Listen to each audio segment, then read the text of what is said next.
Buenos días, queridos hermanos, y bienvenidos un día más a nuestro devocional de la mañana. Nuevamente tenemos entre nosotros a nuestro querido hermano Daniel Corral, y en esta mañana nos confronta con una pregunta: ¿qué marca tu vida o qué marca nuestra vida? Y vamos a meditar sobre Juan en el capítulo 14, a partir del versículo 6, realmente para ver la importancia y poder dar una respuesta a ese título que lleva el devocional. Gracias, Daniel, por su colaboración, y también oramos por su familia, por él, y deseamos que sea de mucha bendición también para nuestras vidas. A pasar buen día, hermanos, que el Señor os bendiga.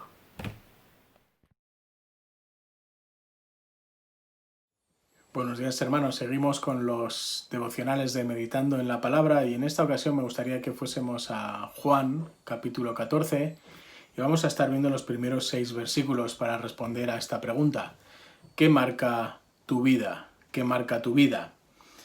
¿Cuáles fueron las últimas palabras de Jesús, sabiendo que en menos de 24 horas iba a dar su vida en la cruz? ¿Cómo reconfortar a los que van a sufrir la tormenta de la muerte? Jesús está en el aposento alto, la última noche antes de dar su vida en la cruz, y está hablando a sus hijos. Y esto es lo que dice en Juan capítulo 14, versículos del 1 al 6. Estoy leyendo en la versión de las Américas. No se turbe vuestro corazón, creed en Dios, creed también en mí. En la casa de mi Padre hay muchas moradas. Si no fuese así, os lo hubiera dicho, porque voy a preparar un lugar para vosotros. Y si me voy y preparo un lugar para vosotros, vendré otra vez y os tomaré conmigo, para que donde yo voy, allí estéis también vosotros. Y conocéis el camino a donde voy. Versículo 5. Tomás le dijo: Señor, si no sabemos a dónde vas, ¿cómo vamos a conocer entonces el camino? Jesús le dijo: Yo soy el camino, la verdad y la vida. Nadie viene al Padre sino por mí. Y fijaros, en este relato Juan nos presenta las 3 Ds que marcan la vida de todo ser humano, incluida también la tuya. Por eso, ¿qué D marca tu vida? En los versículos del 1 al 4 vamos a ver la D del desconcierto. En el versículo 5 veremos la D del desconocimiento. Y en el versículo 6, la D de dirección. ¿Cuál de estas 3 Ds marca tu vida? Fijaros, ¿qué marca tu futuro eterno? ¿Es una paz o es el desconcierto? ¿Sabes dónde irás? La primera D tiene que ver con el desconcierto. Desconcierto, cuando dice no se turbe vuestro corazón. Esta es una idea que trae a la mente una imagen de un río bravo. Un río que está descendiendo por las montañas con toda su fuerza, con cascadas, con el río en plena ebullición, con aguas bravas, de una manera que está lleno de cascadas, de rápidos, es decir, es un río que no se puede dominar, es un río que no se puede cruzar. Es este sentimiento de desconcierto, de turbación, el que produce la muerte en ti. Desconcierto, turbación, un sinfín de emociones que están marcadas por esta falta de paz. Es así como enfrentas a la muerte, bien sea tuya o bien la muerte de un ser querido. Fijaros cómo responde Jesús. Si estás turbado, abrumado y superado por estas circunstancias, la única respuesta es Jesús. Fijaros cómo lo dice al final del versículo B. Creed en Dios, creed también en mí. Porque Jesús ha prometido que volverá a buscar a sus hijos. Jesús se fue a la cruz para abrir el camino al Padre y llevar a sus hijos donde Él está. Así que con la misma certeza que hemos creído en la cruz, creemos que la muerte no tiene la última palabra tampoco. La esperanza para el creyente cuando la vida le da un revés y se ve superado por las circunstancias es la esperanza de que todo es pasajero y que Dios es soberano, es bueno y hace lo bueno. Dios es soberano, Dios es bueno y Dios hace lo bueno. Por eso nada escapa de su control. Cristo nos llevará al Padre porque Él murió para este fin y no para desperdiciar la muerte de nadie. Ahora la pregunta es: ¿por qué puedo afirmar esta realidad? Porque Cristo ha muerto en la cruz del Calvario y ha resucitado de los muertos. Esto mismo es lo que Jesús enseñó a sus discípulos, a no temer a los que solo pueden destruir el cuerpo, sino a quien puede destruir el cuerpo y el alma en el infierno. Lo podéis ver en Mateo capítulo 10, que sucedió justo esta conversación, nada más llamar a sus discípulos. Por eso, si me estás escuchando y tu vida está basada en la realidad de la parte física, única y exclusivamente de la vida, es decir, el ahora, lo inmediato, el hoy, y no prestas atención a la realidad espiritual, entonces, cuando llegue la muerte, solo vas a encontrar turbación. Vas a llegar a la derrota. Cuando asumimos que el cuerpo es finito, todos nuestros valores en la vida se invierten. La realidad del hombre no es solo física, sino que existe un componente indivisible espiritual. Eso es lo que diferencia al hombre de los animales. En la creación, cuando Dios creó a Adán del polvo de la tierra, hizo algo que no hizo con nadie más en el resto de la creación. Dios sopló el aliento de vida en Adán. Así que estos cuerpos, o lo que vosotros estáis viendo ahora mismo, son simplemente casas temporales.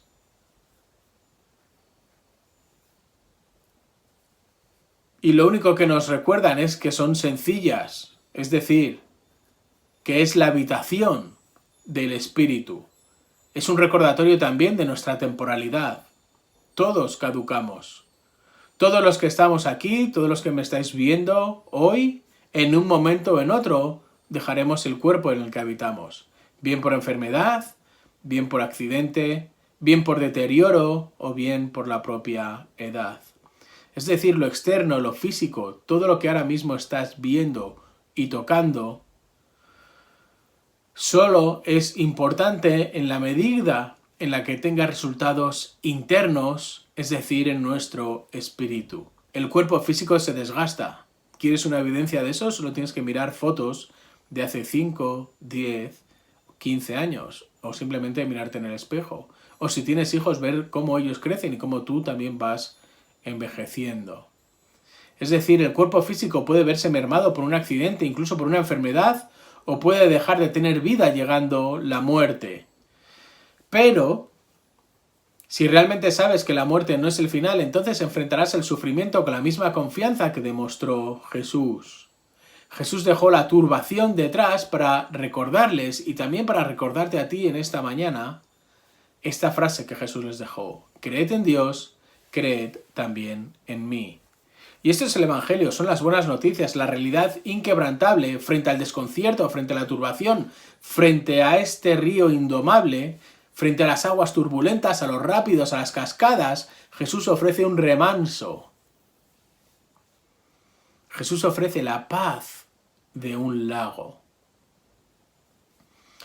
Y esto es solo por gracia, solo por fe. Es un regalo que Dios Padre otorga a sus hijos. Esta fe para salvación por medio de la obra de Cristo en la cruz. Y Jesús ha abierto el camino a Dios Padre por medio de la cruz, y Dios ha dado su aprobación. ¿Cómo? Resucitándole, levantándole de entre los muertos. Jesús sabía que iba a morir y su obediencia le llevó a entregar su vida de manera voluntaria en la cruz. Pero no solo hizo eso, sino que consoló a sus discípulos que no entendían qué implicaba y qué significaba su partida. Cuentan de una llamada de un enfermo terminal. Estaba en su lecho de muerte que compartía con otro amigo. Y este amigo le llamó y le preguntó: ¿cómo te encuentras? Y la respuesta fue esta: estoy muy bien, estoy muy bien. La casa en la que habito tantos años está en ruinas. Pero el propietario con mayúsculas, mi señor con mayúsculas, me ha dicho que va a desalojarla pronto, pero yo estoy bien. Gracias. Esta es la diferencia entre una cascada, la turbación, el desconcierto, y el lago de paz, esa paz de Dios por medio de Cristo. Por eso, ¿cómo enfrentas la muerte? ¿Estás en el lado de la paz? ¿Estás con Cristo? ¿O estás en el lado de la turbación, de las aguas revueltas, en la D del desconcierto? Así que frente al desconcierto, Dios ofrece paz en Cristo. Pero esta es solo la primera de las D. Es una paz que ofrece Dios por medio de Cristo. Pero fijaros, en el versículo 5 encontramos la segunda D, el desconocimiento. Y si el desconcierto es peligroso, el desconocimiento, el no saber hoy, el no saber qué va a suceder, tiene remedio. Y hoy vamos a ponerle remedio. Fijaros, versículo 5. Tomás le dijo, Señor, si no sabemos, es decir, desconocimiento, a dónde vas, ¿cómo vamos a conocer el camino? Jesús también nos enseña que hay cosas peores que morir. ¿Y qué puede haber peor que morir? Pensamos en muchas ocasiones que la muerte es lo peor que puede pasar a cualquier persona.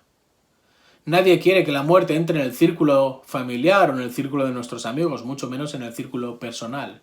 Pero ¿qué hay peor que la muerte? ¿Qué puede haber peor que la muerte? Si hay algo peor que la muerte es rechazar a Cristo. Rechazar a Cristo es peor que la muerte física porque implica no solo la muerte física, sino también la muerte espiritual. Es decir, vas a aniquilar el alma. Pero no aniquilarla en el sentido de extinguirla, porque no se extingue, sino que vas a condenarla a una muerte eterna en el infierno, a un sufrimiento eterno en el infierno, alejado de Dios. Rechazar a Cristo es morir la muerte eterna, es rechazar el único camino al Padre.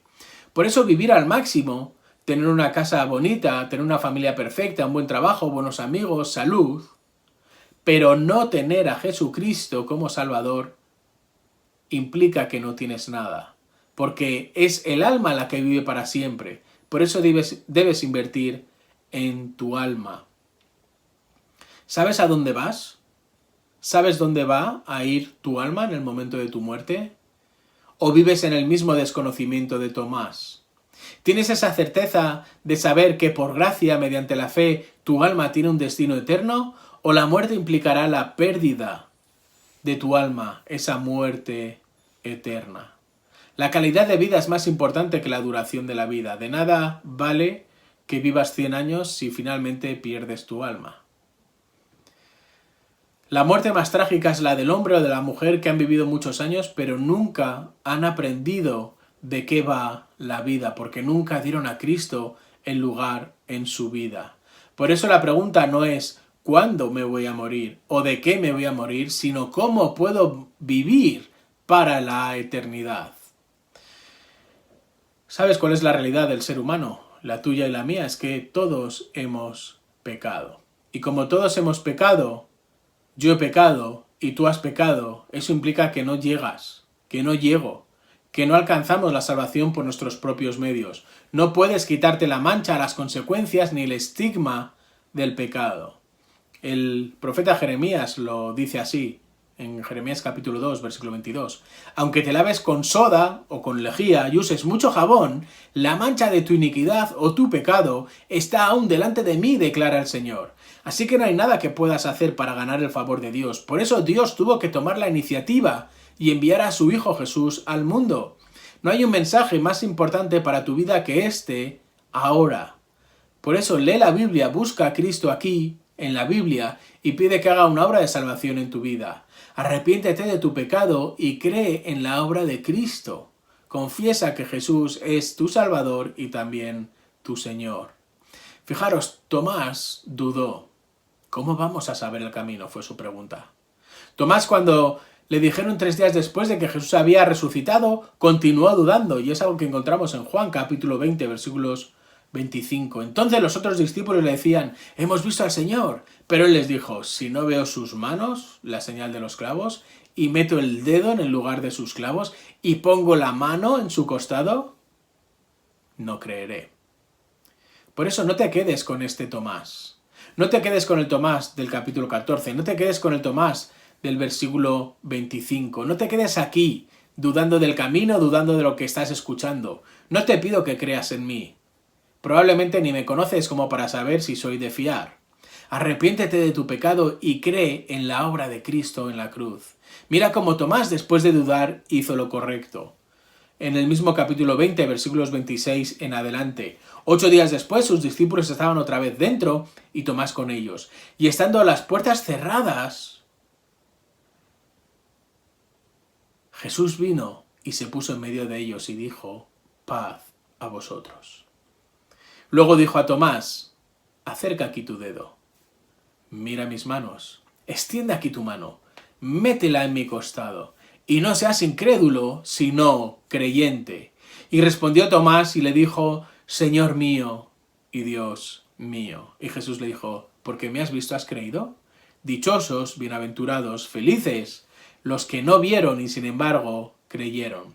Y es muy importante esta afirmación, lo único que dijo Tomás cuando realmente vio a Jesús resucitado: Señor mío y Dios mío. Una afirmación que implica y que reconoce su salvación. Ahora Tomás llama a Jesús su Señor y su Dios. Tomás se ha dado cuenta de su pecado, de su duda. Y ahora Jesús es mi Señor, le pertenezco y Jesús es mi Dios. Por eso es esta tu confesión. No te quedes con el primer Tomás ahogado en dudas, delante de ese río crecido que es incapaz de cruzar. No te quedes con el Tomás que es incapaz de vencer ese desconocimiento y ese desconcierto que hemos visto hasta ahora. Quédate con el Tomás que ha vencido sus dudas y reconoce que Jesús es el Señor y su Salvador. ¿Quién es Jesús para ti? Frente al desconcierto, paz; frente al desconocimiento, Cristo. Por último, vamos a ver la última D. Hemos visto el desconcierto, hemos visto el desconocimiento, y en el versículo 6 vemos la dirección, la tercera y última D, que es la adecuada. Jesús les dijo: yo soy el camino y la verdad y la vida, nadie viene al Padre sino por mí.